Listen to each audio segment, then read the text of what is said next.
Muy bien, habiendo hecho un pequeño intervalo, vamos a continuar hablando sobre el algoritmo de Dijkstra. Recordemos de qué se trata. Estamos resolviendo el problema de camino mínimo, o sea, dado un grafo dirigido con pesos en los arcos y nodos de origen y destino. Queremos el camino más corto entre el origen y el destino, más corto en el sentido de que la distancia, la suma de los pesos de los arcos sea la menor posible.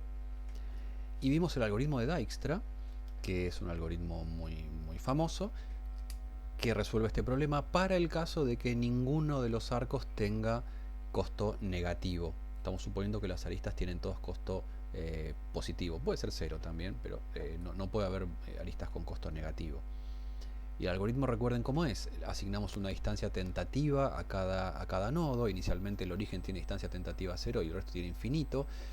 Y esta distancia tentativa significa la longitud del mejor camino que encontré hasta el momento, desde el origen hasta este nodo. Eso es la distancia tentativa, ese es el invariante de este ciclo para este valor. Y en cada paso lo que hacemos es, metemos en la zona segura al nodo inseguro de menor distancia tentativa, o sea, al menor de los inseguros, y propagamos hacia adelante. Hacemos este procedimiento de tomamos todos los arcos que van desde este nuevo nodo seguro hacia la zona insegura y actualizamos las distancias tentativas con esta cuentita, ¿no? O sea, poniendo el menor valor entre todos los caminos que encontramos hasta ahora. ¿Sí? Bien. ¿Por qué funciona esto? Estoy adelantando la prueba de escritorio que hicimos recién y vamos a hacer un argumento de por qué esto funciona. Vean este lema. Si llamamos S sub k a la zona segura luego de la iteración k, entonces cuando termina esa iteración k, el algoritmo de Dijkstra ya encontró el camino mínimo entre el origen y todos los nodos de la zona segura. Por eso la llamamos la zona segura. En las transparencias dice los nodos visitados. A mí me gusta decirle zona segura en el sentido de que esas distancias ya no son tentativas, sino que son definitivas. Las distancias hacia esos nodos son las distancias del camino mínimo, no del mejor camino que encontré hasta ahora, pero quizás pueda mejorar. ¿Sí? O sea, la idea de este lema es, cuando yo meto un nodo en la zona segura, la distancia tentativa es la distancia del camino más corto hasta ese nodo. ¿Sí? Y vamos a ver por qué vale eso. Veamos la siguiente situación. A ver, imaginemos que yo acá tengo el origen, tengo acá la zona segura, o sea, una cosa así, ¿sí? Y acá tengo a los inseguros que yo voy a que son candidatos a meter en la zona segura, y el destino estará por acá. ¿Está bien? Imaginemos que este nodo tiene distancia tentativa, no sé, 20, este tiene distancia 22, este 28, no sé, por decir algo. ¿Sí? Y que los demás nodos inseguros tienen distancias tentativas más grandes que 28. ¿Sí? O sea que estos son como los tres menores de los nodos inseguros. El algoritmo de Dijkstra lo que me dice es, mete este en la zona segura porque es el menor de los inseguros. ¿Sí? ¿Qué significa este 20? Que hay un camino, el mejor camino que encontré hasta ahora entre el origen y este nodo tiene longitud 20. Este 22 significa el mejor camino que encontré hasta ahora entre el origen y este nodo tiene longitud 22, y así con todos los demás. ¿Sí? Bueno, entonces, en el algoritmo lo que hacemos es, metemos en la zona segura al menor de los inseguros, o sea, a ese que tiene distancia 20, con lo cual la zona segura ahora pasa a ser esto. ¿Sí? Y tendría que poder borrar esto que tengo acá, pero bueno, no tengo la capacidad de borrarlo. ¿Sí? O sea, ahora el alambrado pasa por acá, esto ya no está más, ¿sí? Pasa por acá. El lema lo que afirma, y es lo que tenemos que demostrar, es que al haber metido este nodo en la zona segura, este 20 es la longitud del camino más corto entre el origen y este nodo. Llamémoslo I a este nodo, siguiendo las transparencias, ¿no? O sea, yo hasta ahora lo que tenía era, quizás encontré más de un camino, pero el mejor que encontré era un camino longitud 20 que iba desde el origen hasta ese nodo. ¿Sí? Ahora la pregunta es, ¿podría haber un camino mejor? ¿Podría haber un camino menor que 20 entre el origen y el nodo I? Si no hay un camino menor que 20, significa que 20 es el camino mínimo y entonces está bien decir 20 es la distancia definitiva entre el origen e I. No hay ningún camino mejor que 20. Un camino de 20 hay porque eso es lo que significa ese 20. Encontré un camino y por eso se puso un 20 ahí cuando yo propagué hacia adelante desde un nodo anterior, ¿no? Ahora, ¿puede haber un camino menor que 20? Bueno, si hubiera un camino menor que 20, ese camino tiene que pasar por afuera de la zona segura, porque los caminos que están adentro de la zona segura ya los exploré. O sea, ese 20 se generó porque yo algún otro nodo de la zona segura propagué hacia adelante y entonces reemplazó el infinito por un valor, por otro, hasta que finalmente llegó a este 20. O sea, este 20 se logró propagando hacia adelante desde un nodo, no sé cuál, pero un nodo que ya está en la zona segura, ¿sí? A su vez tendrá un caminito, este del origen. No sé, por ejemplo, este camino tiene longitud 18, este arco tiene longitud 2, bueno, 18 más 2, 20. Todo este camino se generó adentro de la zona segura, ¿sí? Y 20 es lo mejor que encontré hasta ahora, con lo cual, si hay un camino menor que 20 que llega hasta este nodo, tiene que pasar por afuera de la zona segura, porque los caminos por adentro de la zona segura ya los exploré a todos, y el mejor de todos tiene longitud 20, ¿sí? Entonces, ¿podría haber un camino menor de 20? Bueno, sí, podría, potencialmente, pero tiene que pasar por afuera de la zona segura, ¿sí? O sea que es un camino que tiene que venir por acá, en algún momento tiene que salir de la zona segura a algún nodo que sea inseguro, y después, o bien directo por un arco, o bien haciendo más vueltitas, terminar en el nodo I, ¿sí? Si es un camino que pasa por la zona insegura, necesariamente en algún momento tiene que cruzar la frontera. Quizás va y viene muchas veces, no importa, pero hay un momento en el que seguro cruza la frontera y después termina recorriendo algunos nodos más, o algunos arcos más, por lo menos un arco más, hasta llegar al nodo I. Bueno, y acá viene el argumento. Estamos suponiendo que no hay arcos de longitud negativa. Por lo tanto, este camino tiene longitud mayor o igual que 0. Sí, no es negativo, seguro no es negativo porque no hay arcos de longitud negativa. Y fíjense, si estamos diciendo que este camino sale de la zona segura, visita por lo menos un nodo inseguro y después llega hasta ahí, ese nodo inseguro, llamémoslo J, su distancia tentativa es mayor o igual que la de I, porque I justamente fue elegido como el menor de los inseguros hasta este momento. Por lo tanto, todos los demás inseguros tienen distancia 20 o peor. Por lo tanto, J menos que 20 no puede tener. J no puede tener distancia tentativa 19, porque entonces J era el elegido para entrar como el menor de los inseguros y no el I.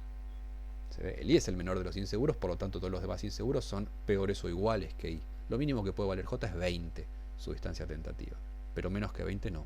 Si no, él sería el menor de los inseguros en esta iteración.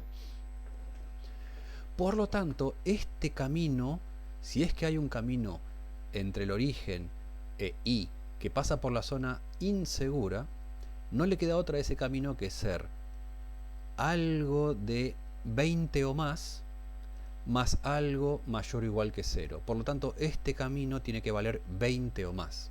Lo mínimo que puede valer la distancia tentativa de J es 20, en el caso que hubiera un empate por ser el menor de los inseguros. Menos que eso no puede ser. Por lo tanto, este camino, lo mínimo que puede valer es hasta acá 20, y después algo que es mayor o igual que 0. Por lo tanto, no puede ser menor que 20. ¿Se ve? Es mayor o igual que 20. Por lo tanto, habíamos dicho, todos los caminos que vienen por la zona segura tienen 20 o más, o sea, este 20 es el mejor camino por la zona segura, y cualquier camino por la zona insegura también tiene 20 o más. Por lo tanto, no hay ningún camino menor que 20, y entonces está bien decir este 20 ya no es más una distancia tentativa, ahora es una distancia definitiva, ¿sí? Y eso es lo que dice el lema. Al terminar la iteración K, Dijkstra determinó la longitud del camino mínimo entre el origen y cada uno de los nodos de la zona segura. O sea, ese 20 está bien decir, ya no es más distancia tentativa, ahora es una distancia definitiva. El camino más corto entre S e I tiene longitud 20. ¿Se ve? Por este argumento. Con ese mismo argumento, cuando el destino entre a la zona segura, su distancia tentativa en ese momento ya va a ser la definitiva, entonces está bien devolver ese valor como el resultado del camino mínimo entre el origen y el destino. ¿Sí? ¿Se ve?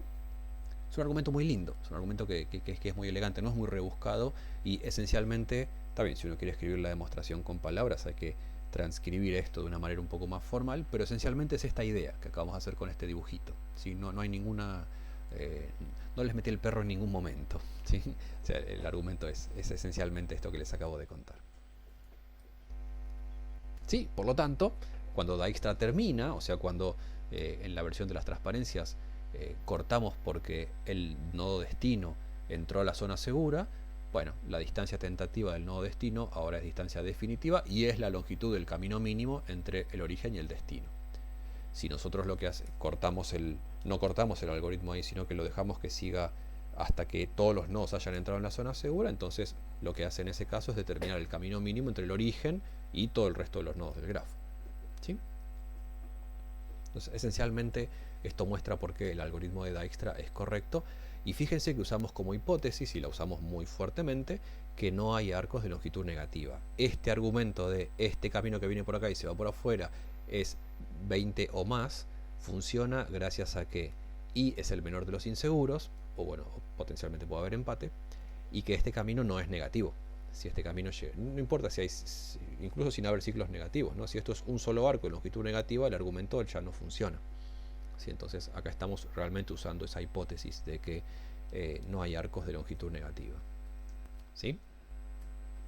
Y de hecho, el algoritmo de Dijkstra falla cuando, puede fallar si hay arcos con pesos negativos. Veamos este ejemplo. Es el mismo grafo de recién, pero ahora tenemos este arco que tiene longitud -2. ¿Sí?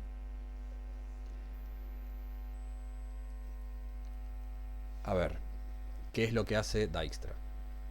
¿Qué es lo que haría el algoritmo de Dijkstra si lo ejecutáramos erróneamente sobre este grafo, sobre esta instancia? Bueno, asignamos distancias tentativas, 0 para el origen, infinito para el resto. Metemos a alguien en la zona segura, que es el menor de los inseguros, por lo tanto este es el primero que entra en la zona segura. Propagamos hacia adelante, 4, 7 y 3, igual que antes, esto no cambió. Siguiente paso, elegimos al segunda iteración, ¿no? Elegimos al menor de los inseguros para entrar a la zona segura, entre 3, 4, 7 e infinito es este, 3. Propagamos hacia adelante, 3 más 3, 6, este 6 que tenemos acá. Esa fue la segunda iteración. Tercera iteración, elegimos al menor de los inseguros, o sea, este, para entrar, entra. Propagamos hacia adelante, 4 más 3, 7, que reemplaza, teníamos antes un 7, no lo reemplaza, perdón. 4 más 3, 7, es igual que el 7 que había antes, así que este no cambia. 4 más 2, 6, no, perdón, 4 más 2, 5, va a reemplazar este 6, ¿sí? Por un 5. Y acá 4 menos 2, 2, que reemplaza al 3 que teníamos antes, 2. No, perdón, 4 más 2, 6, no 5. Así que este 6 tampoco cambia. Yo recién dije 4 más 2, 5, y estuvo mal. 4 más 2, 6, que es igual que este 6, por lo tanto este 6 tampoco cambia. O sea, este 7 no cambia, este 6 no cambia. Pero acá 4 menos 2, 2, y reemplaza el 3 que teníamos antes por un 2. ¿Sí? Acá antes había un 3, ahora hay un 2. ¿Sí? Bueno, quizás si están atentos, bueno, primero se dieron cuenta que no sé sumar porque dije 4 más 2, 5 y era 6. Y segundo, habíamos dicho antes que una vez que alguien está en la zona segura, su distancia tentativa ya no cambia. Y sin embargo, acá cambió. Fíjense, este nodo 6, que estaba con distancia tentativa 3, supuestamente ya era la definitiva. Bueno, resulta que no. 3 no es el camino mínimo entre 0 y 6. Este es el camino mínimo entre 0 y 6. El camino 0, 2, 3, que tiene longitud 4 menos 2, 2. ¿Se ve? Entonces, acá, primero el algoritmo de Dijkstra no propagaría este arco porque nos pide que propaguemos desde el nuevo nodo seguro hacia los nodos inseguros. Pero aunque propagáramos y dijéramos, bueno, pero acá acaba de cambiar, tendría que cambiar esto porque encontramos un camino mejor, propagamos, ¿sí? Ya estamos complicados porque este nodo ya no lo vamos a procesar más, ¿sí? Ahora lo que haríamos es tomar al menor de los inseguros, que sería este 6, propagar hacia adelante, etcétera, etcétera, pero este 6, que es el mejor camino que encontramos hasta ahora, no es el camino mínimo entre 0 y 5. El camino mínimo ahora sería 1, 2, 6, 5, que es un camino de longitud 5. 4 menos 2 más 3. ¿Se ve? Entonces al propagar, al elegir en este estado, al elegir el menor de los inseguros, que sería este, y lo metemos en la zona segura, este 6 ya no está bien, ya no es la distancia del camino mínimo. Es la distancia del camino que encontramos por acá, que tiene longitud 3 más 3, pero hay un camino mejor. 4 menos 2 más 3, 5 y no 6. ¿Se ve? Y a partir de ahora ya está todo mal, porque este 5 que tenemos acá ya perdón, este 6 que tenemos acá ya no representa el camino mínimo, y entonces cualquier cosa que hagamos hacia adelante va a estar mal. ¿Se ve? Quizás para esta instancia de casualidad funcione bien, justo el camino mínimo entre 0 y 4, pero por lo pronto el camino mínimo entre 0 y 5 no funciona, perdón, entre 1 y 4. El camino mínimo entre 1 y 5 no anduvo, porque este 6 no es el camino mínimo es 5. ¿Se ve? Entonces, acá esto muestra que no está bien lo que está haciendo el algoritmo. ¿Se ve? A pesar de que de casualidad algunos de los caminos mínimos sí puedan estar bien, en general puede haber algunos que estén mal, y si justo el camino mínimo desde el origen al destino pasaba por uno de esos nodos, el resultado va a ser incorrecto. Además de que estos ya son incorrectos, ¿no? Con lo cual el algoritmo de Dijkstra no funciona cuando hay pesos negativos. Capaz que de casualidad funciona para algunos nodos, pero no va a funcionar bien puede no funcionar bien para todos, y en general esto muestra que, bueno, no lo podemos usar con certeza porque puede dar un resultado equivocado. ¿Sí? Y no parece fácil de arreglar. ¿Sí? No parece trivial de hacer, de solucionar esto manteniéndolo polinomial. ¿Sí? No parece algo sencillo. Con lo cual, bueno, el algoritmo de Dijkstra tiene una hipótesis. Decimos que tiene una precondición. Los arcos tienen que tener pesos no negativos, si no el algoritmo puede fallar. ¿Sí? ¿Todo bien con esto? Entonces, perfecto. Entonces, primera cosa que vimos en esta segunda parte de la clase es por qué el algoritmo es correcto cuando se cumple la hipótesis de que no haya arcos con peso negativo. Segundo, cuando hay arcos con peso negativo, el algoritmo puede fallar. ¿Sí? Tercero, veamos su complejidad. Acá está de vuelta el pseudocódigo del algoritmo de Dijkstra. ¿Sí? O sea, ahora nos interesa la complejidad solamente. Este primer paso es O de n, ¿sí? Porque es inicializar un vector esencialmente. Y después lo que hacemos es, elegimos de los nodos inseguros la menor distancia tentativa, elegimos el menor de los inseguros y propagamos hacia adelante. ¿Sí? Y eso lo hacemos una vez para cada nodo esencialmente, ¿no? O sea, en cada iteración hay un nodo que se está eligiendo y que entra a la zona insegura, a la zona segura, y propagamos hacia adelante. ¿Sí? Entonces, ¿cómo podemos evaluar la complejidad de esto? Bueno, ¿cuánto me cuesta elegir el menor de los inseguros? El menor de los inseguros, si yo no hago ninguna cosa sofisticada, esencialmente tengo que revisar todos los nodos inseguros y quedarme con el menor. Eso es, en el peor caso, O de n, ¿no? Porque tengo que ir y mirar todos los nodos inseguros y quedarme con el de menor distancia tentativa. La primera iteración va a ser, no sé, me va a costar n revisiones de nodos, la segunda n-1, la otra n-2, la otra n-3. En general esto es O de n, está bien. Con lo cual acá ya estoy pagando O de n para este paso. Y fíjense, para revisar todos los vecinos no visitados, también a lo sumo estoy visitando n vecinos, ¿sí? Hacia adelante, con lo cual uno podría decir, bueno, O de n, y esto se hace n veces. Justamente en el peor caso, el último que yo visito es el destino, el último que yo meto en la zona segura es el destino, por lo tanto tengo n iteraciones, O de n cada iteración. Una implementación así como sin ningún cuidado me daría una complejidad computacional de O de n cuadrado. ¿Sí? O de n para buscar el menor, O de n para propagar hacia adelante, y a otra cosa. ¿Sí? ¿Se ve? Bueno, podemos hacer algo un poquito mejor. Y hay un par de observaciones para hacer en ese sentido. Primero, fíjense que este paso es verdad que es O de n en cada iteración. O sea, puede ser que el nodo actual tenga como vecinos a todos los inseguros. ¿Sí? Ahora, esto ya lo hemos hecho alguna vez. Si yo tengo el grafo representado por listas de vecinos, entonces esencialmente lo que estoy haciendo con esto es, en este paso, esto es O de el grado de I. ¿Sí? Esto es O de D sub I. Si yo tengo el grafo implementado con listas de vecinos, en O de 1 me consigo la lista de los vecinos de I hacia adelante y la recorro, con lo cual esto me cuesta O de 1 por cada vecino. ¿Sí? ¿Y cuántos vecinos tiene? Bueno, el grado de I. Bueno, justo de I es la distancia tentativa también. Acá me refiero al grado de I. Si quieren escribámoslo como en inglés. Pongo deg para escribir el grado, el degree de I.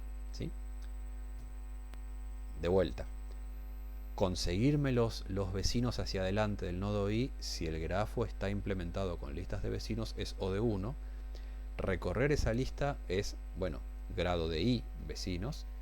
Y para cada una, esta cuentita, esto más este if es O de 1, con lo cual me termina quedando O de esto. Y yo esto lo termino haciendo en el peor caso para todos los vértices, ¿sí? Para todos los nodos. ¿Sí? O sea que, vuelvo para atrás, el acumulado de todos estos pasos a lo largo de todas las iteraciones termina siendo esta sumatoria. Y esto sabemos cuánto vale, ¿no? Esto es 2 la cantidad de arcos. ¿Se acuerdan? ¿Sí? En realidad estamos haciendo los pasos hacia adelante solamente, con lo cual este 2 ni siquiera hace falta, ¿no? O sea, si estamos hablando de los vecinos en un grafo no dirigido, tenemos por el handshaking lema, ¿se acuerdan? Ese 2 ahí, pero en realidad acá estamos contemplando solamente los arcos hacia adelante, con lo cual cada arco se analiza una sola vez. Entonces en este caso estamos haciendo el grado de salida, ¿no? Y entonces en un grafo dirigido esta cuentita me termina dando O de la cantidad de aristas. O sea que este paso es lineal. ¿Se ve? Esto, ¿no? El acumulado de estos pasos. ¿Sí? Entonces uno podría decir, bueno, en realidad haciendo un análisis más fino, y si el grafo está implementado con listas de vecinos y tengo explícitamente, dame los arcos de salida de un nodo y eso lo tengo en O de 1, bueno, entonces este paso no es finalmente O de n en cada iteración, sino que es O de m, cantidad de arcos, entre todas las iteraciones, el acumulado en todas las iteraciones. Con lo cual el análisis acá mejora un poquito. Ahora esto era O de n, ¿no? Esto es O de n, con lo cual la situación no mejora, porque está bien, esto tiene una mejor con este análisis más fino, esto tiene una mejor complejidad, pero esto sigue siendo O de n en iteraciones, queda n cuadrado, con lo cual hasta ahora no mejoró nada. Bueno, podemos mejorar este paso si tenemos cierta inteligencia para gestionar las distancias tentativas. ¿Sí? Fíjense, yo lo que necesito acá es conseguirme el menor de los inseguros, donde el menor significa aquel cuya distancia tentativa es la más chica posible.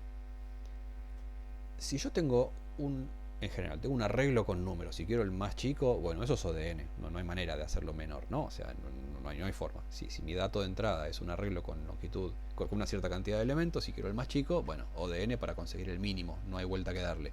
Ahora, tengo que calcular muchos mínimos acá, con distancias que se van actualizando y algunas que se van yendo. En cada iteración, un nodo inseguro desaparece de este pool de nodos inseguros.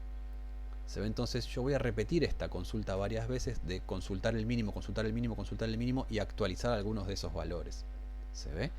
Entonces, así como nos sucedía en el caso del algoritmo de Kruskal, ¿se acuerdan? Para árbol generador mínimo, también acá podemos diseñar una estructura de datos específica para esta situación, en la que yo tengo un montón de números, y lo más importante es sacar un número, agregar alguno, actualizar alguno y fundamentalmente pedir el mínimo, ¿sí? El valor mínimo. Bueno, esa estructura se llama un heap. Y vamos a hablar un poquito sobre eso, porque es un tema interesante y también en algún caso puede ser útil también en alguna otra circunstancia. ¿Sí? Entonces, ¿cuál es la situación? Tengo un montón de números y yo los voy a ir actualizando en algún sentido, cambiando algunos, borrando alguno. Y lo más importante es necesitando cada tanto el mínimo valor. ¿Sí? Bueno, ¿cómo es un heap? Es lo siguiente. es un árbol binario. ¿Sí? ¿Se acuerdan los árboles binarios de búsqueda de programación 2? Y espero que no se arrojen por la ventana por el trauma infantil que acabo de despertar. Un árbol binario de búsqueda es una estructura de datos en la cual es muy cómodo buscar un elemento por esta propiedad de que todos los nodos del subárbol izquierdo son menores que cada nodo y los del subárbol derecho son mayores o iguales. Entonces uno puede hacer una especie de búsqueda binaria ahí recorriéndolo. Bueno, acá no quiero encontrar un número concreto, sino que lo que quiero es el mínimo valor. Entonces, vean esta forma alternativa de usar un árbol binario. Me voy a armar un árbol tal que el menor elemento está en la raíz y para cada nodo del árbol ahora, ¿no? Para cada nodo del árbol, sus hijos son mayores o iguales. ¿Sí? O sea, por ejemplo, tengo acá el 2 que tiene hijos 6 y 9. ¿Sí? El 6 tiene dos hijos. Bueno, los dos tienen que ser mayores. No tienen que ser mayores que el 9 necesariamente, ¿no? Pero sí tienen que ser mayores que el 6. Por ejemplo, pueden ser 7 y 10. ¿Qué sé yo? El 9 tiene dos hijos, el 11 y el 12. El árbol es completo y si en el último nivel, o sea, si no tengo exactamente la cantidad de nodos necesaria como para completar el último nivel, o sea, no tengo potencia de 2 menos 1 nodos, bueno, en el último nivel las hojas están lo más a la izquierda posible. Esto se llama un árbol izquierdista. Entonces fíjense, no sé, acá tengo el 14 y el 13 y supongamos que tengo, no sé, el 16. ¿Está bien? Las hojas del último nivel se agrupan lo más a la izquierda posible. ¿Se ve? Esa es la estructura de datos. Entonces, de vuelta, es un árbol binario en el que cada nodo tiene para cada nodo sus hijos son mayores o iguales. No sé, por ejemplo, tengo el 9, los hijos son mayores, acá tengo el 6, los hijos son mayores, acá tengo el 7, los hijos son mayores. ¿Sí? Y es completo. Y en el último nivel las hojas están lo más a la izquierda posible. ¿Sí? Entonces fíjense acá, conseguir el mínimo es fácil, es la raíz. Eso no es problema. ¿Sí? Entonces conseguir el mínimo acá es O de 1, es mirar la raíz. ¿Sí? ¿Cómo se agrega un elemento? Supongamos que de golpe me dicen, bueno, yo quisiera agregar, a ver, el 5. ¿Sí? Entonces, la idea es, el nuevo elemento se agrega en el primer lugar disponible, o sea, en el último nivel a continuación, digamos acá. Esto normalmente lo haríamos en un pizarrón con cierta dignidad, pero acá no tengo eso, así que vamos a tener que usar papelitos. Entonces, el 5 se agrega ahí. ¿Sí? Ahora, obviamente no puede estar acá porque no cumple el invariante de representación. El 10 tiene un hijo que es más chico que él. Entonces, ¿qué se hace en este caso? Bueno, se hace subir el nuevo nodo hasta que encuentre su lugar en esta jerarquía. Entonces, detectamos que al poner el 5 acá es más chico que su padre. Bueno, entonces los intercambiamos. El 5 pasa a ocupar el lugar del padre y el 10 viene acá abajo. Como verán, tengo papelitos preparados para esta situación. ¿Sí? El 5 vino para acá arriba, el 10 fue para acá abajo. Todavía no está bien ubicado porque ahora su nuevo padre es más grande que él y tiene que ser al revés. Bueno, intercambiamos el 5 con el 6. El 5 viene acá arriba y ahora el 6 pasa a ocupar este lugar. ¿Sí? Y ahora sí está bien. Fíjense que en esta rama, ahora, bueno, obviamente el 5 lo comparo con su padre y ya no, ahora está bien, es menor que su padre, así que estamos bien. Perdón, es mayor que su padre, con lo cual estamos bien. Y fíjense que en esta rama me quedó el 5 con sus dos hijos mayores, el 6 con sus dos hijos mayores, bueno, el 7 no hay problema. Siempre pasa que los hijos de cada nodo son mayores o iguales que el nodo, y entonces está bien. ¿Sí? Entonces, de vuelta, ¿cómo hicimos esto? Pusimos el 5 en el lugar que en el próximo lugar disponible, donde va la siguiente hoja, y lo desplazamos hacia arriba hasta que encuentra su ubicación. Como este árbol es completo, su altura es como máximo es O de logaritmo de n, ¿no? O sea, es logaritmo de n partiendo para arriba o más 1 o alguna cosa así, con lo cual estas operaciones finalmente me costó log n agregar este nuevo elemento, ¿sí? Porque este desplazamiento hacia arriba sucede a lo sumo log n parte entera para arriba veces. ¿Se ve? Con lo cual agregar un nuevo elemento a un heap es log n. ¿Sí? ¿Se ve? Borrar un elemento es un poco más delicado. A ver, permítanme poner acá un, no sé, 18 para que no me quede ahí colgando esa ramita. Borrar un elemento no está tan claro cómo hacerlo, ¿no? Ahora, fíjense que nosotros en el algoritmo de Dijkstra no vamos a borrar cualquier elemento. Vamos a borrar solamente la raíz. ¿Sí? En el algoritmo de Dijkstra, el que sacamos del heap, en este caso, es el menor de los inseguros, que es justamente que consultamos en O de 1, que es la raíz del árbol. ¿Sí? Y ese es el que se va de la zona insegura. Todos los demás siguen en la zona segura, con lo cual en un heap solamente vamos a borrar la raíz, no vamos a borrar alguno de los nodos intermedios. Entonces la única operación que nos interesa que sea eficiente es borrar la raíz. ¿Sí? ¿Y qué significa borrar la raíz? Bueno, obviamente no puedo sacar este nodo, porque si yo saco este nodo, bueno, lo que me queda no es un árbol. Entonces borrar la raíz es fácil de decir, pero bueno, tenemos que hacerlo con cierta inteligencia, ¿no? Entonces, ¿cómo hacemos en este caso? Bueno, hacemos lo siguiente. Tomamos el último hijo, la última hoja, o sea, del último nivel, el que está más a la derecha, ¿sí? Para mantener la estructura de árbol izquierdista, ¿no? Para que todas las hojas del último nivel estén lo más a la izquierda posible. Y este 18 lo ponemos en la raíz. ¿Sí? O sea, sacamos el 2, que era nuestro objetivo inicial, y este 18 lo sacamos de acá, y es el nuevo nodo raíz. Dice, soy el rey de esta estructura. ¿Sí? O sea, sacamos la raíz y este nodo que estaba acá vino a parar acá arriba. Y ahora es, bueno, sí, pero no es un heap, porque ahora tengo este nodo que sus hijos no son mayores que él. Entonces, ¿qué es lo que hacemos? Bueno, ahora hacemos bajar el 18 hasta que ocupe el lugar que le corresponde. ¿Sí? Entonces, ¿qué hacemos para hacer bajar el 18? Por ejemplo, lo intercambiamos con este 9 y que el 9 venga acá arriba. ¿Sí? Y entonces ahora el 18 es mayor que su padre. Bueno, no podemos hacer eso, ¿no? Porque en este caso ahora estaría todo mal con el hermano del que antes era el que antes era el hermano del 9, o sea, el 6. Ahora tenemos este que es mayor que uno de sus hijos, y habíamos dicho la propiedad es que los hijos son mayores o iguales que el padre. Entonces no podíamos en esta situación intercambiar el 18 con el 9, porque entonces lo que me queda es que rompo la propiedad que necesito con relación al 6. ¿Qué hago? Bueno, hay que intercambiarlo con el menor de los hijos. Si yo tengo el 18 que se lleva mal con sus hijos porque es más grande que los hijos, bueno, hay que intercambiarlo. Uno de sus hijos pasa a ocupar el lugar del padre. ¿Cuál de los dos? El menor. O sea, entre el 6 y el 9, el 6. Intercambiamos al 18 con el 6. ¿Sí? Ahí. Estoy muy orgulloso de estos papelitos. Entonces, ahora esto está solucionado. Ahora tengo la nueva raíz es el 6, es más grande que sus dos hijos, con lo cual hasta acá estamos bien. De acá para acá no hay problema porque el 9 no cambió. Ahora el 18, ahora el 7 y el 10 lo miran y dicen, hey, ¿qué hace este grandote acá arriba? Bueno, el 18 tiene que seguir bajando.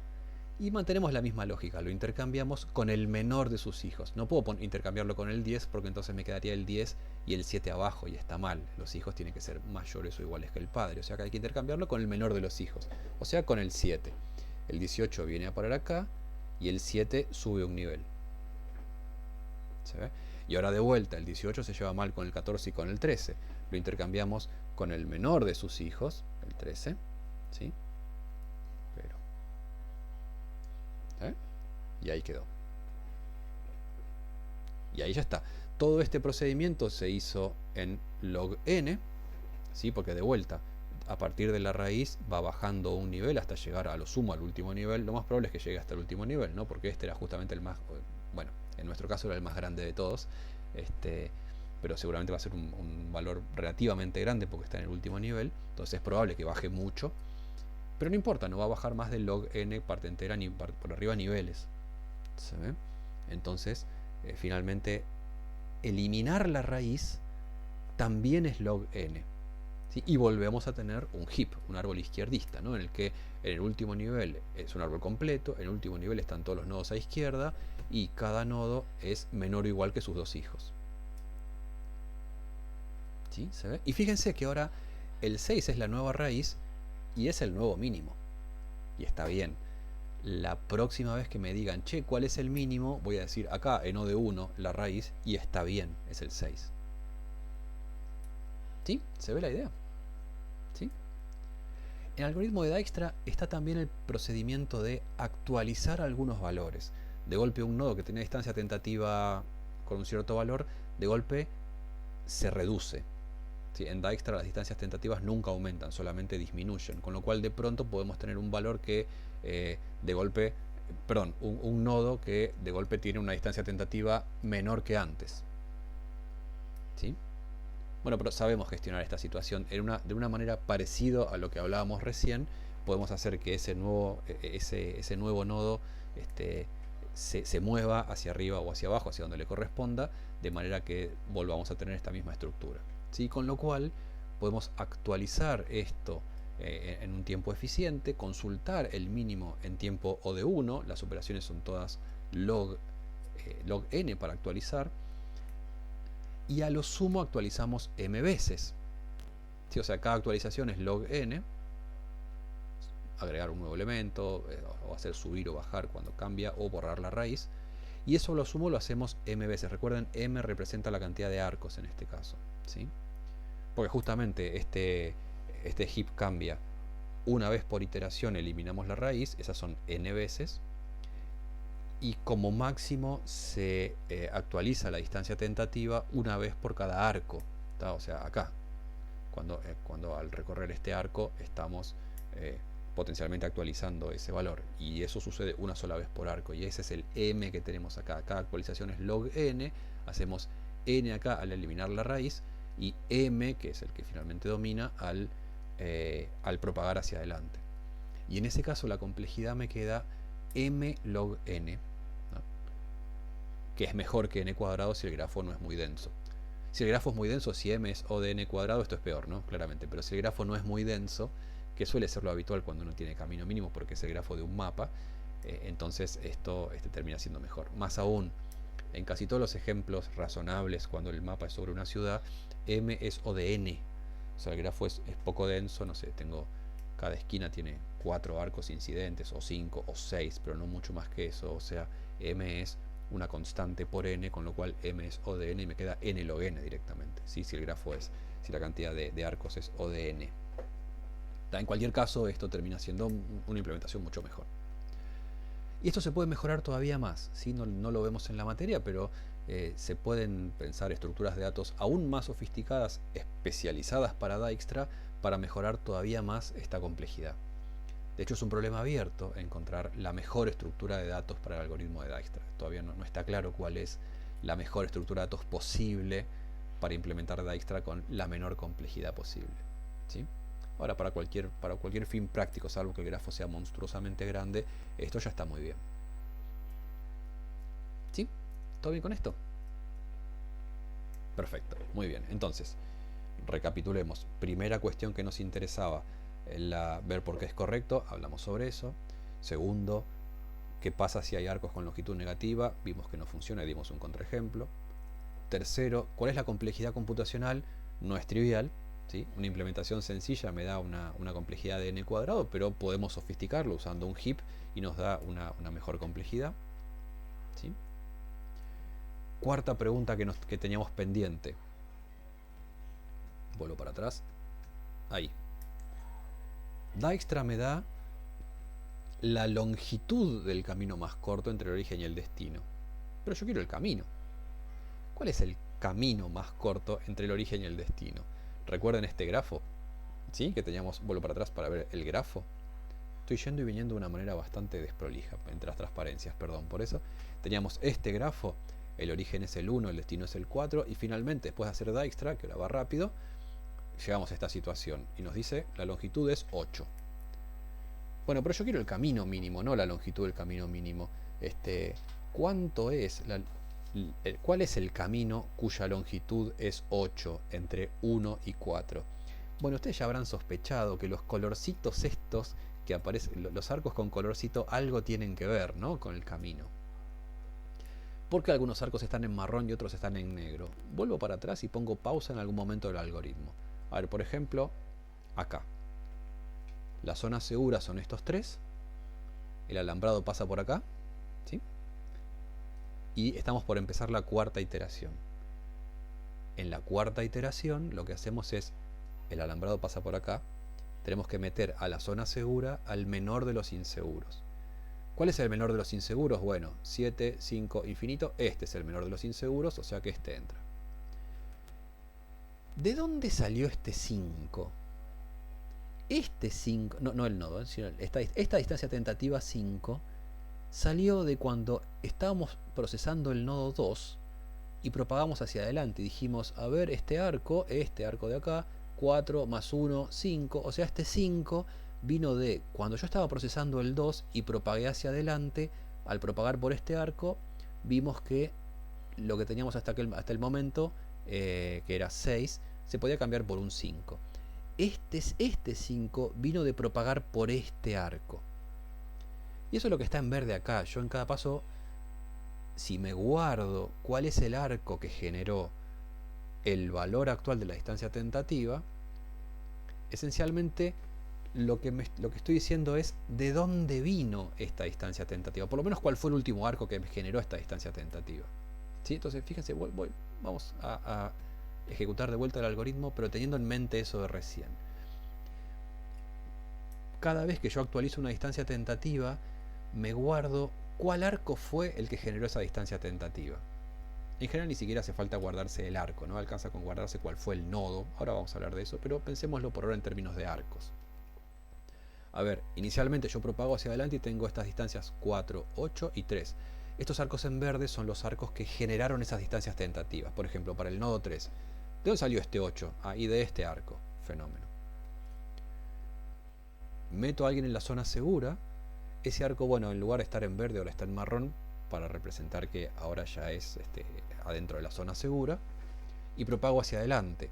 O sea, este 6 ahora fue generado por este arco. Meto el 2 en la zona segura y propago hacia adelante. Este 6 venía generado por este arco, pero ahora se va a cambiar por un 5 generado por este arco. ¿Sí? Y le pasó algo parecido a este 3, que tenía un 8 generado por este arco, pero ahora se reemplaza por un 7 generado por este arco. ¿Se ve? Cuando actualizo la distancia tentativa, me actualizo también cuál es el arco que generó esa distancia tentativa. Y si yo hago eso todo el tiempo, finalmente, cuando termine el algoritmo, lo que tengo es, para cada nodo, su distancia tentativa, que ahora ya es definitiva, y cuál fue el último arco en el camino que llevó a esa distancia tentativa, ahora definitiva. Entonces, por ejemplo, me dicen, el camino mínimo desde el 1 hasta el 4 tiene longitud 8. ¿De dónde salió ese 8? Bueno, el último arco en este camino fue este. Y veníamos 7. ¿Y este 7 de dónde salió? Bueno, el último arco en este camino fue este. Y antes de ese arco estábamos en 4. ¿Y ese 4 dónde salió? Bueno, el último arco fue este. Ya estamos en el origen. ¿Se ve? Si nosotros agarramos el nodo que nos interesa, en este caso el nodo destino, y vamos recorriendo hacia atrás, como deshaciendo los arcos, el camino de arcos que me fueron generando esta distancia tentativa, lo que tengo es el camino que finalmente es el camino mínimo y que genera esa distancia tentativa, que en este caso es de 8. ¿Se ve? O sea, la idea es, en el algoritmo de Dijkstra, cada vez que actualizo una distancia tentativa, me actualizo también cuál fue el arco que generó esa distancia tentativa, ¿sí? Y después todo ese conjunto de arcos lo que me genera es lo que llamamos el árbol de caminos mínimos. Fíjense que tengo los arcos marrones, son un árbol, no hay ciclos, ¿sí? Un árbol generador, por lo menos generador de la zona segura, si es que corté antes. Y esto lo puedo repetir en cualquier nodo. Por ejemplo, el nodo 5, su camino mínimo desde el origen es 5. ¿De dónde salió ese camino? Y el último fue este arco, el anterior fue este arco. Ya estoy en el origen. El 6, su camino mínimo es 3. ¿Cuál es el camino mínimo de longitud 3 entre 0 y 6? A ver, recorro para atrás. Ya estoy en el origen. Era solamente este arco. El que más arcos tiene es este, que es recorriéndolo al revés, el camino 4, 3, 2, 1, recorriéndolo al revés. Al derecho sería el camino 1, 2, 3, 4. ¿Sí? ¿Se ve la idea? Entonces, ¿cómo hacemos esto en Dijkstra? Bueno, además de tener la distancia tentativa de cada nodo, lo que nos tenemos que guardar es ya no el arco, sino el predecesor de ese nodo en el árbol de caminos mínimos. ¿Sí? Para cada nodo nos guardamos cuál es el predecesor, o sea, cuál es el otro nodo del arco que generó su distancia tentativa. Para el 4 el predecesor es el 3, para el 3 el predecesor es el 2, para el 5 el predecesor es también el 2, para el 2 el predecesor es el 0, y así siguiendo. Entonces cuando nos preguntan cuál es el camino que genera esta distancia de longitud 8 entre 1 y 4, bueno, vamos recorriendo los predecesores hasta llegar al origen. El predecesor de 4 es el 3, el del predecesor del 3 es el 2, el predecesor del 2 es el 1, este ya es el origen. Puesto al revés, ese camino de cómo lo generé es 1, 2, 3, 4, y ese es el camino que corresponde al camino mínimo. ¿Sí? ¿Se ve la idea? ¿Sí? Es una idea muy potente finalmente, porque es una pequeña modificación al algoritmo de recién, y con esto ya tenemos el camino, los caminos, ¿no? Más en general el árbol de caminos mínimos, y no solamente las distancias tentativas. ¿Sí? ¿Se ve? Perfecto, muy bien, muy bien. Hagamos un par de comentarios adicionales y ya vamos a estar terminando. ¿Sí? Por lo pronto ya respondimos todas las preguntas que nos habían quedado planteadas en el capítulo anterior, así que todo lo que hagamos ahora sería como extra, son algunos comentarios como para cerrar la presentación de este algoritmo. Vamos a dibujar un poquito. ¿Cómo va evolucionando la zona segura? A ver, no voy a dibujar todo el grafo, pero imaginemos que estoy en una ciudad. ¿Sí? Entonces, el grafo típicamente va a tener esta pinta, ¿no? O sea, son cuadras, y más en nuestras ciudades con diseño, se dice a veces de damero, ¿no? O diseño español, que son muy cuadradas. Tenemos entonces como cuadras que son, perdón, manzanas que son cuadradas, ¿sí? Y a lo sumo alguna diagonal, a lo sumo alguna cuadra un poco más grande, pero en general es una cosa como así, ¿no? Bien cuadrada la disposición de las calles. A ver, permítame dibujar como una fila de manzanas más. Sí, puede haber alguna diagonal o algo así, pero no mucho más. Y es más, en general las cuadras, si estamos minimizando distancias, son bastante parecidas. ¿Sí? Una manzana, uno la mira de arriba y es bastante cuadrada. Puede haber una manzana más estirada, con alguna formita más rara, pero en general es bastante cuadrado todo. Con lo cual, imaginemos que este es el origen. ¿Cómo se comporta Dijkstra? Este es mi origen, distancia tentativa 0. Supongamos que todas las cuadras en este dibujo tienen longitud 100.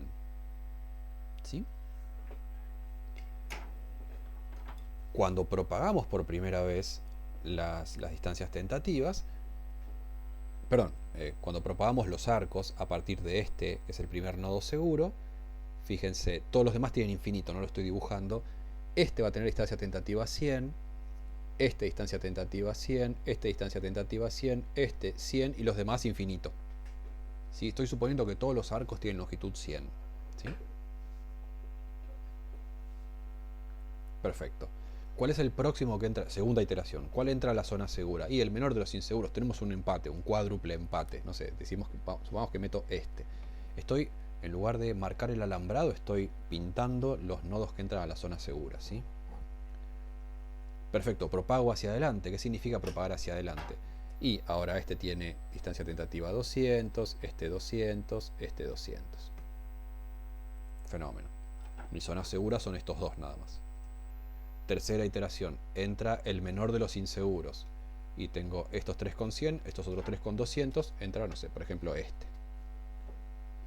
Propago hacia adelante. 200, 200, y ya está. Siguiente iteración, entra el menor de los inseguros, o sea, este 100. Ya ven cómo sigue esto, ¿no? Propago hacia adelante, 200, 200. Quinta iteración, entra el menor de los inseguros, este 100, propago hacia adelante, 200. O sea que hasta ahora mi zona segura es, ahora sí dibujo el alambrado, esto. Perfecto. Sexta iteración. ¿Quién entra? El menor de los inseguros. Bueno, hay no sé cuántos son. 1, 2, 3, 4, 5, 6, 7, 8. Un óctuple empate. Hay 8 nodos que son el menor de los inseguros. Elijo, no sé, cualquiera. Este es el nuevo que entra a la zona segura. O sea, ahora la zona segura pasa por acá. Propago hacia adelante. 300, 300. Y después, en secuencia, van a ir entrando todos los de 200 a la zona segura. ¿Sí? Va a entrar, no sé, por ejemplo, después quizás después este. El asunto es que después de unas cuantas iteraciones, mi zona segura va a ser todo esto. ¿Se ve? Y después de unas cuantas iteraciones más, la zona segura va a ser un poco más grande con los nodos de 300. ¿Se ve?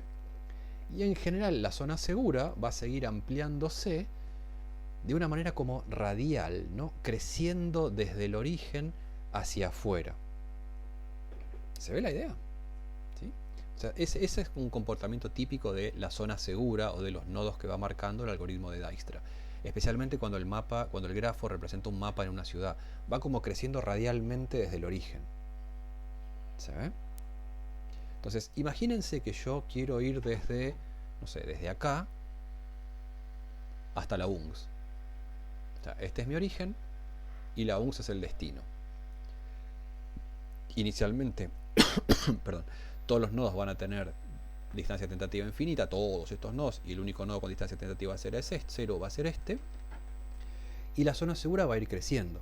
Creciendo desde acá. Primero va a ser las cuatro esquinas que tiene alrededor y después va cada vez más grande, hasta que el nodo de la UNGS entra en la zona segura. O sea, la zona segura va a ser, no sé, por ejemplo, algo así. ¿Se ve? O sea, todos estos nodos están a distancia del origen menor que la UNGS.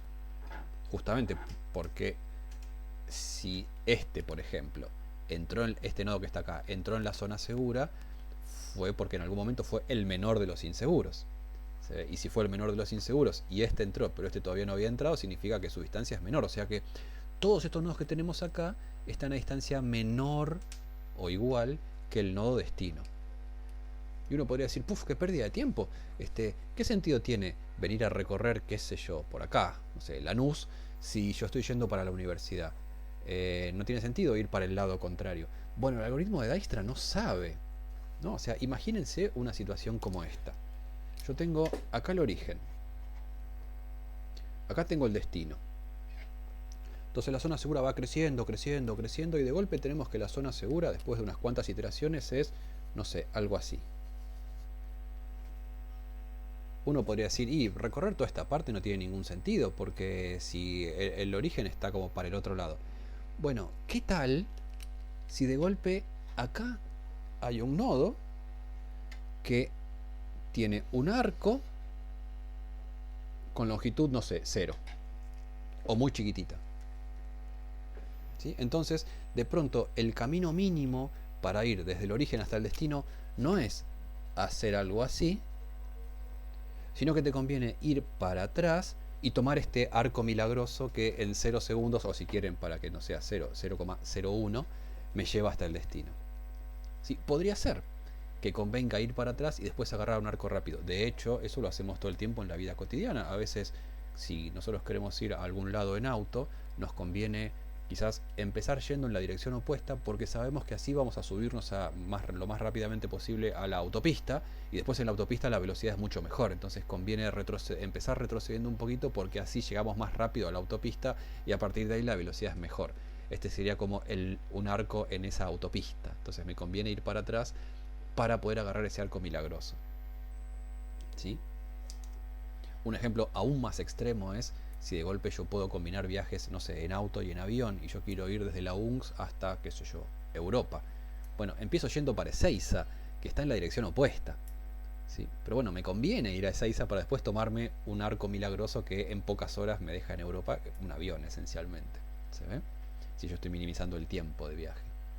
Entonces, el algoritmo de Dijkstra no sabe para dónde tiene que empezar a recorrer, con lo cual no le queda otra que empezar a crecer radialmente la zona segura hasta que el destino está incluido en la zona segura. ¿Se ve? ¿Qué sabe? Si Acá no hay un nodo milagroso, perdón, no hay un nodo con un arco milagroso que en medio segundo lo lleva de acá a este nodo. Entonces tiene que explorar esta región también. No está claro que eso no exista. Obviamente nosotros lo miramos y decimos, no, es un mapa, eso seguro no va a pasar. Pero bueno, Dijkstra no lo sabe. El algoritmo de Dijkstra no tiene, un algoritmo en general, la computadora no tiene una visión a vuelo de pájaro de las cosas. Mira cada dato discreto de manera individual. Entonces ahí eso no se puede descartar. Aunque ahora hablamos un segundito sobre eso. Bueno, vean esta idea. ¿Qué tal si en lugar de empezar Dijkstra desde el origen e ir hasta el destino, intercambiamos el origen y el destino?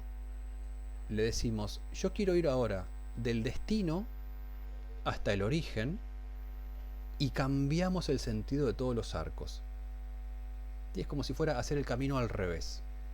Si una calle es mano para allá, ahora la hago mano al revés. Y yo lo que estoy haciendo es como simular el camino al revés, desde el destino hacia el origen. ¿Sí? O sea, esencialmente hago lo siguiente. Agarro el grafo, invierto todos los arcos. O sea, si antes tenía un arco entre A y B, ahora el arco pasa a estar entre B y A. O sea, le cambio la dirección a todos los arcos. El que antes era el origen ahora es el destino, y el que antes era el destino ahora es el origen. Es como medio lo mismo, ¿no? Bueno, eso se llama algoritmo de Dijkstra reverso. Si en ese caso empezaría desde la UNCS y me llevaría como marcha atrás hacia el punto de origen, genera otra zona segura, porque como está empezando de acá, ahora la zona segura se va creciendo radialmente a partir de la UNCS, ¿sí? Y cuando el nuevo nodo destino, que antes era el origen, entra a la zona segura, el algoritmo se corta y me generó esta otra zona segura, con todos los nodos de mi mapa que están a distancia menor o igual de la UNCS que el origen. ¿Se ve? Se llama Dijkstra reverso, que es esencialmente hacer Dijkstra al revés. En lugar de empezar desde el origen, empezar desde el destino e ir recorriendo el grafo al revés. Y ustedes podrían decir, ¿y esto para qué sirve? Bueno, no sirve para mucho, es esencialmente como la misma idea, pero ahora empezando desde el origen. Bueno, ahora vean esta situación. ¿Qué tal si hacemos Dijkstra y Dijkstra reverso al mismo tiempo? Fíjese, tengo el origen, tengo el destino. Si yo hago Dijkstra hacia adelante hasta llegar al destino, me va a recorrer toda esta zona gigantesca como un círculo más o menos centrado en el origen. Lo mismo si hago en el destino, va a ser como un círculo gigantesco centrado en el destino. Ahora, ¿qué tal si yo empiezo a hacer Dijkstra hacia adelante a partir del origen? Me va generando zonas seguras cada vez más grandes. Hago Dijkstra reverso a partir del destino, me va generando zonas seguras cada vez más grandes. Y corto esto cuando esas zonas seguras se intersequen. ¿Se ve? De golpe hago Dijkstra hacia adelante. Eso se llama forward Dijkstra, ¿no? El algoritmo de Dijkstra hacia adelante. Me va generando una zona segura. Hago al mismo tiempo Dijkstra reverso. Me va generando una zona segura. En cuanto haya un nodo, no sé, I, en la intersección de ambas, fíjense, lo que tengo es de acá para acá un camino con cierta longitud, camino mínimo, y de acá para acá Dijkstra reverso me generó el camino al revés. O sea, Dijkstra reverso lo hizo así, pero en realidad es un camino que se recorre en el sentido correcto, ¿sí? En la vida real. Este es el camino mínimo entre S e I. Este es el camino mínimo entre I y T, ¿sí? Y ambos están en sus respectivas zonas seguras. Cuando esto sucede, podemos garantizar que por las propiedades de Dijkstra, ¿no? Porque todos los que están inseguros para Dijkstra hacia adelante y los inseguros para Dijkstra hacia atrás tienen distancias mayores que la distancia entre S e I en el primer caso y entre I y T en el segundo. Entonces, juntando todas esas propiedades, lo que tenemos es que esta combinación de caminos, en cuanto hay un nodo en la intersección de las dos zonas seguras, el camino mínimo entre ese y ese nodo y el camino mínimo entre ese nodo y el destino son un camino mínimo entre el origen y el destino. ¿Y qué logramos con esto? Bueno, reducir las zonas seguras que se recorren, ¿sí? Porque ahora ya no llego hasta Lanús. Esto Dijkstra hacia adelante corta en cuanto se interseque, su zona segura se interseque con la zona segura de Dijkstra reverso. ¿Se ve? Y eso va a suceder mucho antes de llegar a Lanús o a Pilar, respectivamente. ¿Se ve la idea? ¿Sí? Entonces con esto en general logramos recorrer mucho menos que antes. Este se llama el algoritmo de Dijkstra bidireccional. ¿sí? O sea, hacemos al mismo tiempo Dijkstra hacia adelante a partir del origen, generando una zona segura, Dijkstra hacia atrás, Dijkstra reverso, generando una sola, a partir del destino, generando una zona segura. Apenas las zonas seguras se intersequen, hacemos esto que les mostraba recién en el dibujito, y eso en general recorre mucho menos grafo que la versión hacia adelante o Dijkstra reverso, o sea que la versión estándar de Dijkstra. ¿Sí? ¿Se ve la idea? Es una idea muy simpática, porque de pronto tenemos como una forma de acelerar el algoritmo usando el mismo algoritmo, partiendo desde el origen y partiendo del destino y aprovechando sus propiedades. ¿Se ve la idea? ¿Sí? Bueno, esto se puede mejorar todavía más si es que uno puede calcular cotas inferiores para los caminos. Cuando nosotros estamos haciendo, vuelvo un poquito para atrás, cuando hacíamos de golpe Dijkstra hacia adelante a partir de este nodo origen, decíamos, bueno, el algoritmo no puede descartar que desde acá no haya un arco milagroso que en nada de tiempo lo lleve hasta la UNCS. ¿Está bien? Entonces tiene que recorrer hacia atrás porque a priori no lo sabe. Ahora, si nosotros sabemos que eso no sucede, o sea, si tenemos una cota inferior de, si por ejemplo estamos minimizando distancia de viaje, una cota inferior de la distancia entre cada punto y el destino, o una cota inferior del tiempo de viaje si estamos minimizando tiempo de viaje, se puede incorporar esa información al algoritmo de Dijkstra y entonces hacer que la zona segura se explore de una manera un poquito más acotada y no recorra porciones que son innecesarias. O sea, pero para eso tengo que tener la capacidad de generar una cota inferior de lo que estoy minimizando entre cada nodo y el destino. ¿Sí? Si minimizo distancia, por ejemplo, puedo tomar la distancia en línea recta. Si minimizo tiempo de viaje, puedo tomar la distancia en línea recta multiplicado por la velocidad del mayor arco posible o alguna cosa así. ¿Tá? Si yo puedo acotar por abajo, entonces eso suele mejorar mucho el tamaño de la zona segura que se termina revisando. Y esa variante de Dijkstra se llama algoritmo A estrella. Si tienen, no lo vemos en la materia, pero si tienen ganas de buscar, el algoritmo A estrella termina siendo como la versión ideal, lo que se termina implementando cuando el grafo en realidad representa distancias en un mapa, cuando representa un mapa sobre el cual yo puedo hacer esas cotas inferiores. Si el grafo es cualquier cosa, porque por ejemplo es un grafo que fue construido arbitrariamente en otro contexto, ya vamos a hablar de eso en el próximo video, entonces ahí ya no está tan claro que puede hacer A estrella, pero cuando yo puedo calcular cotas inferiores, entonces la situación es un poco más benévola y podemos hacer esta mejora. Y en la práctica funciona muy bien. Si yo puedo hacer eso, por más que el grafo sea gigante, la zona segura que se termina explorando es mucho menor, porque algo así como el algoritmo parte ya en la dirección correcta, ¿sí? Y la zona segura no explora zonas que nosotros con nuestras cotas inferiores ya sabemos que no tienen sentido de ser exploradas. ¿Sí? ¿Todo bien con esto? Buenísimo, perfecto. Esta fue nuestra presentación del algoritmo de Dijkstra, probablemente uno de los algoritmos más famosos del siglo XX y de la algoritmia en general. Vamos a seguir en el próximo video. En una clase normal esto ya cerraría los temas del martes, digamos, y lo que vamos a ver en el próximo video ya corresponde al jueves. En el próximo lo que vamos a estar viendo es otros algoritmos para el problema de camino mínimo que no tienen la hipótesis de que no haya arcos de longitud negativa. Recuerden, Dijkstra tiene esta hipótesis y bueno, nos queda ahora, bueno, ¿qué pasa si yo necesito resolver grafos que tienen arcos con longitud negativa, aunque no ciclos de longitud negativa? Bueno, eso queda para el video que viene a continuación. Así que bueno, espero que les haya gustado, espero que lo hayan disfrutado. El algoritmo de Dijkstra es un algoritmo que todos tenemos que conocer, que todos tenemos que haber implementado alguna vez, así que les propongo que jueguen con estas cosas. Si tienen ganas de programarlo, adelante. Y esto es un algoritmo que además se puede contar muy bien. Es un algoritmo que lo que hace es muy claro, así que los invito a tener siempre presente este algoritmo, porque no solamente las ideas son muy instructivas y muy interesantes, sino que además es un algoritmo que es muy divertido de contarle a otras personas que no sean de computación o que no conozcan de algoritmos. Se entiende muy bien lo que hace, y saber que eso es lo que sucede todo el tiempo cuando a Google Maps le decimos cómo hago para llegar de acá hasta allá, bueno, ya desmitifica un poco, le saca la magia a esa tecnología, y eso está muy bien. Cuanto más todos sepamos, mejor. Bien, así que bueno, espero que les haya gustado y seguimos en el próximo video con algoritmos matriciales. Gracias, gente.